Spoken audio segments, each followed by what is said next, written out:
It's dynamite!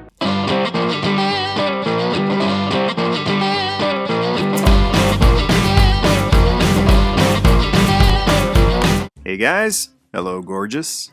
Back with another Patreon special missions request.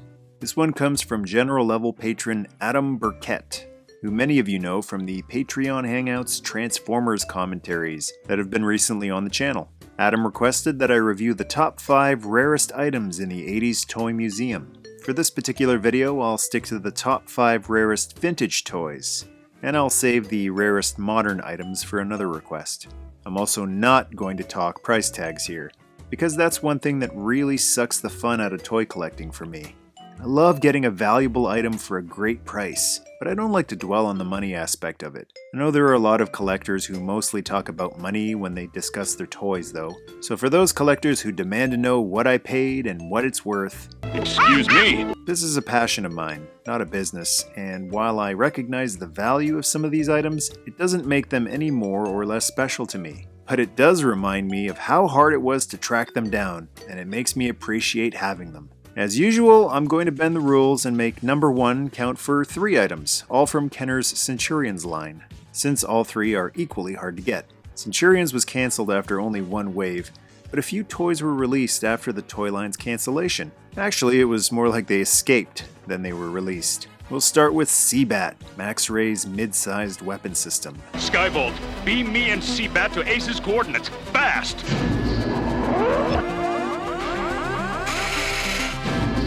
Beaming. Power extreme! This one took forever to track down. Part of the thrill of vintage toy collecting for me is to try to find valuable items for much cheaper than the going rate. And after many years of searching for Max's final weapon system, I finally found an auction on eBay for a great buy it now price. A lot of the time, the people listing these items don't know how rare it is, or they think the value is greatly decreased if a few parts are missing. This Seabat is missing a few items, which doesn't bother me in the least because I'm not OCD. Besides, a missing missile on a Centurion just means he fired it off, since it was one of the rare cartoons with missile continuity. The major parts are there though, along with all of the hoses, which is the biggest aesthetic of the Seabat for me, but it was also the weakest part of this awesome system.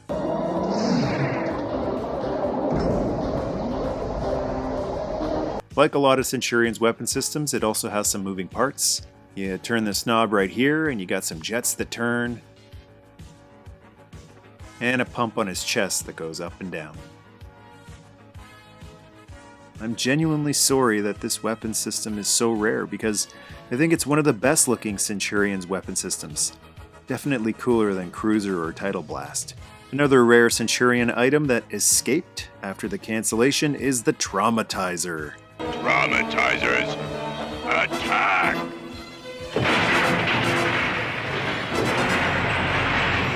It had a laser on one arm that was so useless it couldn't hit a monkey in a tree, literally.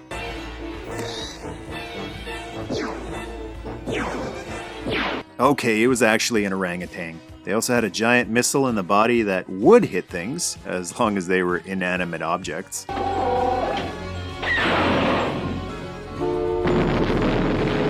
It's ironic that this drone is so rare since he was supposed to be an army builder, cluttering up the screen on the cartoon and eating countless laser bolts and stencil missiles.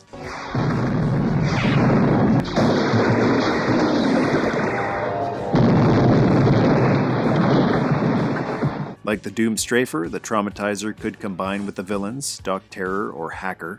I hardly ever see these for sale and it's cool to have one, but it's basically a Cobra Bat, a mindless drone who the heroes use for target practice. Power extreme!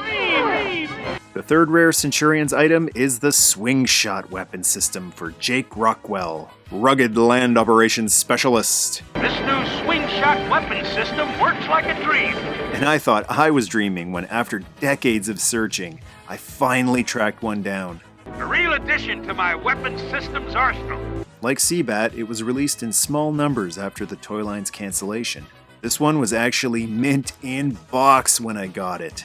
Because the box had water damage and the seller didn't realize it was so rare, it went for a fraction of the normal price. This is a big reason why not being OCD has been so important for my collecting habits.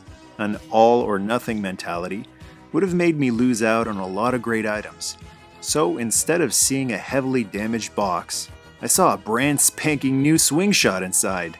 That's right, I opened one of the few boxed swing shots in existence. This one is minty fresh. Let's take a look at what makes up swing shot. We're gonna see what this baby's made of, all right. Giant lasers with missiles on them on each arm, a big cannon on the chest as is standard for all of Jake's systems, and tank treads to traverse rough ground or ceilings. I love this system, and like Seabat, I'm just sorry more die-hard fans of Centurions don't get to enjoy this fantastic piece. Just about the only bad thing I can say about it is that the lasers don't work. Fire rockets! Come on, fire! Water damage, I guess. Number 2 on the list is the rarest Silverhawks item in my collection, Monstar's Ride, Skyrunner. A big prerequisite of being an awesome cartoon character is to have a great steed as well. He-Man had Battlecat, Skeletor had Panther, the Snowman of Hook Mountain had Snowmeow, and Monstar had Skyrunner. Skyrunner was a creepy-looking space squid with 5 tentacles. Like Battlecat, his master could imbue him with magical battle armor. Stickers for eyes usually look cheap and lazy to me, but I think it works better than normal on here because the eyelids are sculpted around the eyes. Unlike the Mirage, Skyrunner could comfortably seat a pilot. He even had a seatbelt to keep him secure, although it wasn't really needed. Together, we will terrorize the galaxy! The coolest gimmick on this beast is the tentacles that could be controlled with a mechanism in the back. Get him, Skyrunner!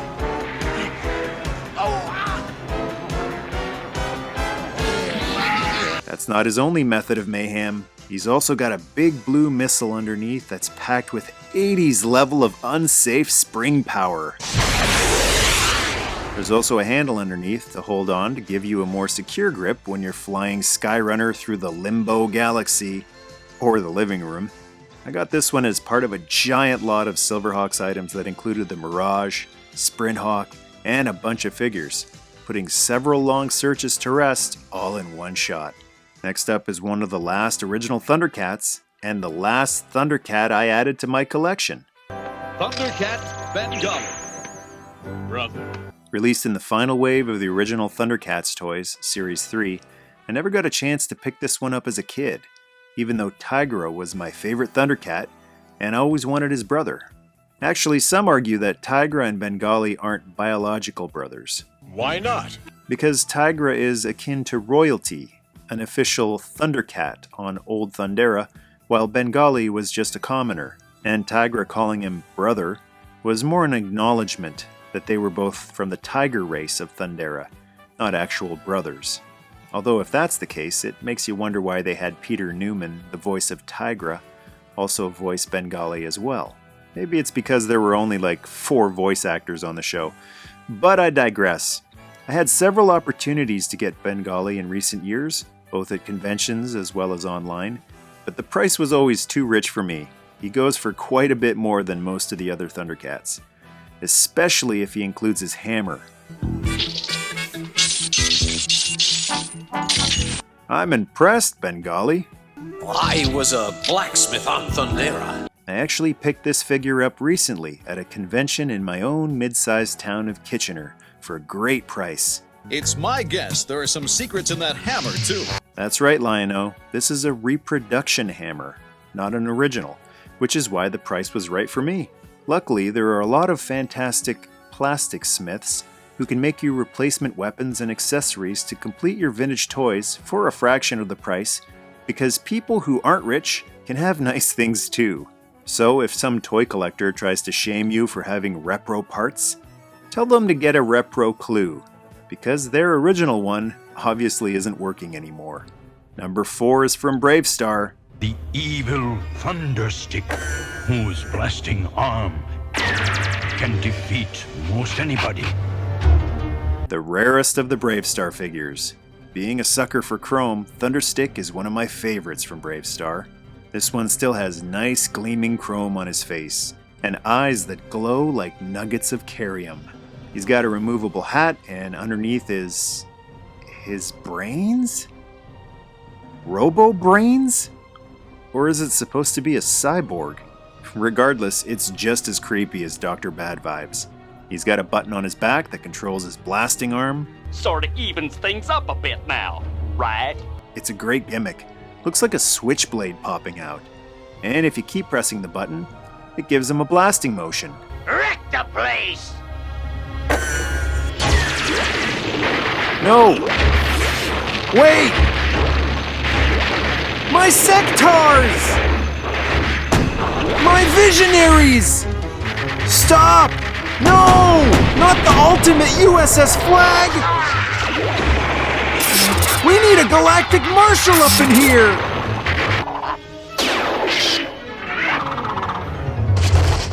Number 5 is a figure I honestly never thought I'd have, and had given up trying to find because He's going to have to pay big for my services. I love Visionaries. I'm quite loyal to this brand, but Loyalty is one thing. Turning over all my money to you is quite another. most of the Visionaries go for a pretty penny these days, and like in humanoids, I was able to get them before the value increased. But even a decade ago when I started my quest for magic, one item was just as rare as it is today. The Darkling Lord's Dagger Assault.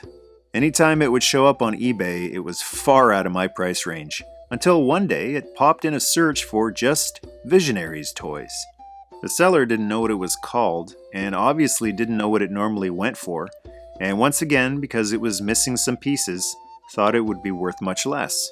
The timing was perfect, and I snapped it up within minutes of it being listed, and I still can't believe I have Recon and this technological terror in my collection now. Not technology, but magic.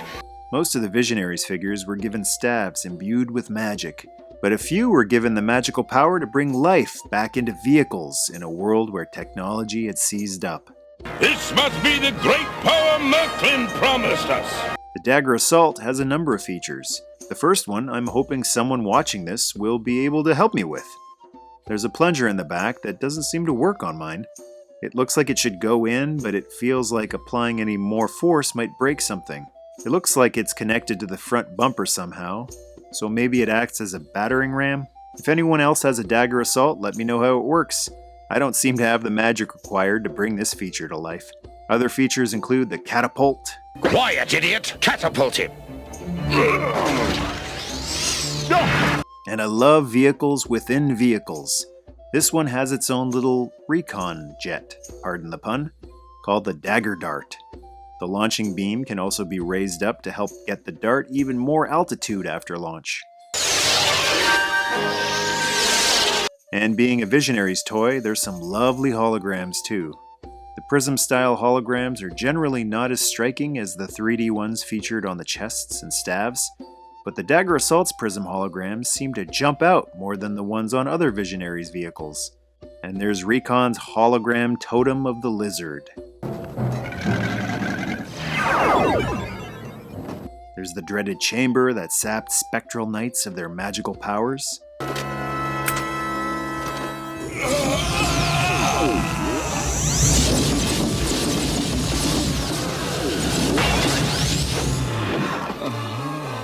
Or restored them, and various guns that peg in around the vehicle.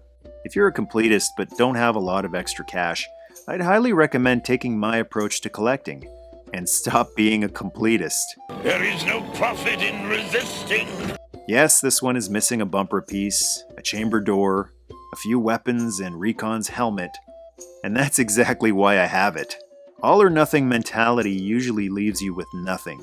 So I'll take my ginormous, gorgeous, slightly incomplete Dagger Assault any day of the week over the big empty space on my Visionary shelf that had been there for years. Rare items will come to you as well, if you're just patient and not too picky. Or to Leoric if he pays better. Well, yeah. That's the top 5 rarest vintage toys in the 80s Toy Museum. If you'd like to request a review of a figure, vehicle, playset, or top 5, become a general or ninja level supporter at patreon.com/michaelmercy. Thanks to all the Patreon supporters for all of your pledges, as well as your creative support. To discuss your rarest toys, scroll down and go to town. And to join the tribe, hit subscribe. Nerdmaste!